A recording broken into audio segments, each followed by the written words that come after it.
Okay. Okay. Hello again, everybody. I'm Dylan Bowman. I'm here in lovely Chamonix, France, ahead of the 2019 Ultra Trail du Mont-Blanc. I'm here with one of the top contenders in the men's race, American Hayden Hawks. Hayden, how are you? Doing good, man.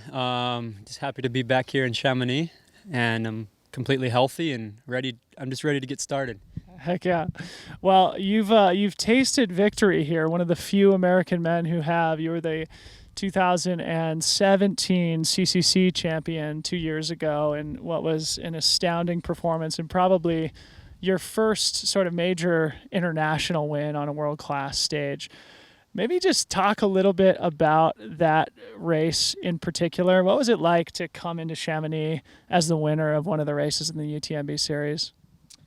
Yeah, like I'd heard about this race for years, and it was always something that I really wanted to do. I'd never been to Chamonix before, so to come in and to be able to win that race was it was a dream come true. I mean, it was such an amazing experience. I feel actually really similar to how I felt in 2017 coming into the race this year, which is healthy, healthy, strong, fit, and my mindset is there. And I just feel like I'm in a similar situation that I was in 2017.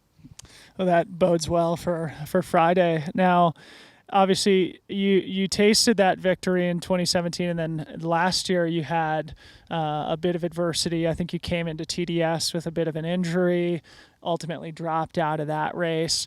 What happened at TDS last year? We haven't ever had a chance to talk about it. I'm curious how that impacted you, what specifically it was that forced you to drop out of the race, and how that has maybe motivated you for this year. Yeah, I was dealing with an IT band issue that I'd been dealing with pretty much the entire year. It started flaring up in February. It was off and on the entire year. I ran a bunch of races actually last year injured. And going into TDS, I thought I could do the same thing, run the race maybe with a little bit of injury and be okay. But it was too hard of a course for the injury. I got to about 50K. Everything just completely tightened up on my right side here, and I couldn't even bend my knee on some of the descents. And so I got into Bourg St. Maurice, and it was like I can't even walk. Yeah. So I had to make a decision, and it was a smart decision to drop out of the race.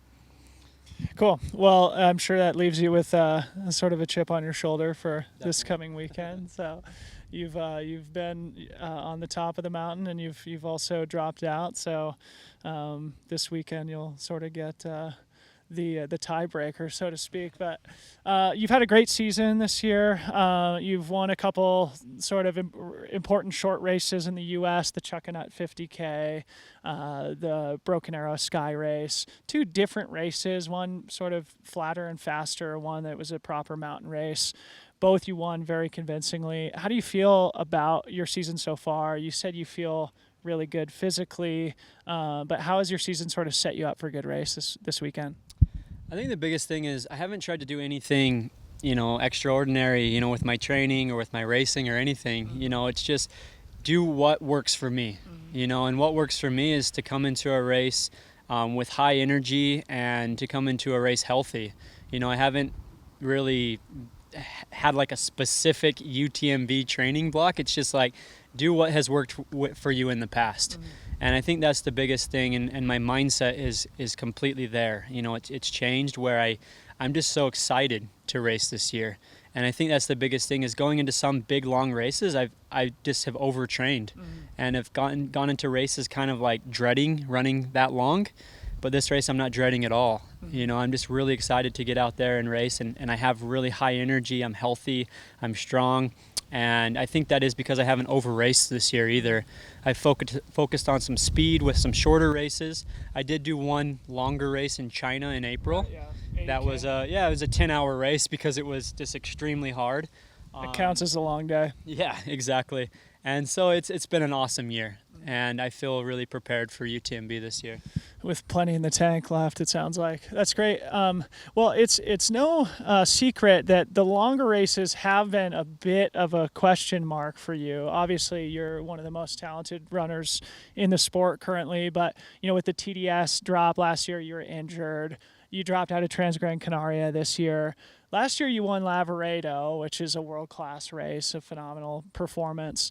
But I think this being your first 100-miler, I think the only potential vulnerability you have is, people may be thinking, well, it's a long race. It's a really long race. You just talked about your training. What have you done in training that you think is going to help you with that late stage strength so that you don't have any problems that ultimately either cause you to drop or to have a really miserable second half? I think the biggest thing, like I've said before, is mindset. Going into this and realizing that for the first 120 kilometers, it's just a training run, and then I can really start racing at 50K, and just having that mindset that I'm out here to have fun in the mountains. I'm out here to have a great time, and I'm just out here to enjoy this experience. And I think that's what's completely changed with me is in the past, it's always been like, I'm going to race from the gun. I'm going to race from the gun. But now I realize that I have to have patience. And that's what I'm going to utilize in this race. Also, I started using poles, and I enjoy them. I really do. I've gotten pretty efficient with them, I feel like that will help. I know I said I'd never used poles before, but it's actually helped me a lot, and I've been using them a lot in training. I've actually been training here in France for the last 3 weeks up in Tignes at high altitude. Done some training runs with Scotty Hawker and Pal Capel. Yep. It's just been an amazing training block, and I feel like the mindset is there for this race. That's great, and yeah, I can't imagine doing this race without the poles. So I think those will serve you well, especially in that last 25K or so. But in keeping with the theme of your training, you recently announced that you had changed your coach, and for an athlete like you, that's a big decision to make. And I was curious, as much as you're comfortable sharing, like maybe what motivated that change in coaching, and particularly like right before UTMB, and how maybe your new coaching relationship has maybe set you up for a good performance this weekend. Yeah, shout out to my other coach. My other coach, he helped me win CCC and Lavaredo and a bunch of races. But I didn't always feel fresh all the time, I guess you'd say. I felt like maybe I was overtraining. And one big thing with me is like a coach needs to be able to hold me back. And I think my biggest thing is I work too hard sometimes, and I put myself into a situation where I'm overtrained or over-raced. And so I did switch. I switched to David Roche. I'm working with him now. And that was one thing I talked to him about. And he said, that he's going to help me with that. He's going to help me pull me back, make sure I have a long career and that I go into races fresh and ready to go, and that I have key races that I focus on, like UTMB. And that's why I didn't do a ton of races this year, I wanted to be fresh for this race.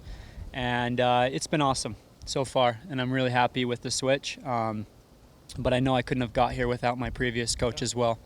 Well, good.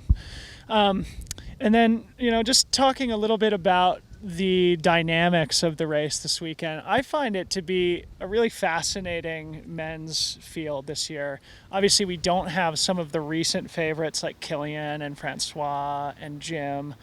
Xavier's here, 3-time champion, but I feel like the field is more wide open than it's been, at least in the last maybe 3 to 5 years.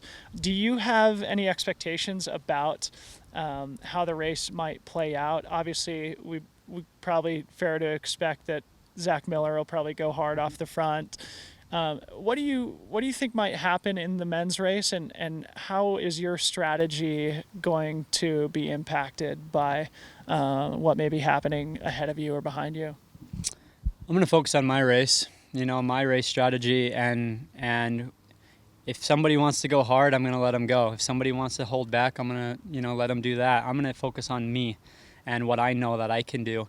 And, all I can do is give my best performance. If somebody beats me with my best performance, there's nothing I can do about that. But I know that I'm pretty hard to beat when I do have my best performance. And so that's what I'm doing. I think everybody's beatable. Mm-hmm. Francois is beatable. Kilian's beatable. Jim's beatable. it's a 100-mile race. Yeah. You know, anything can happen in a race like that. And I think we need to stop putting, I guess, people above each other. And we just got to go out there and we all got to fight for it, you know. And I think that's what's awesome about this race is we can all go out there and just, you know, it's kind of cool when there's no clear favorite because you don't know what's going to happen. But we can have a good time out there and give people a good show. Well, good luck to you, Hayden. I think a lot of people are looking forward to watching the show this weekend, and we wish you nothing but the best, and enjoy your time out there. Thank you. Thanks for sitting with us.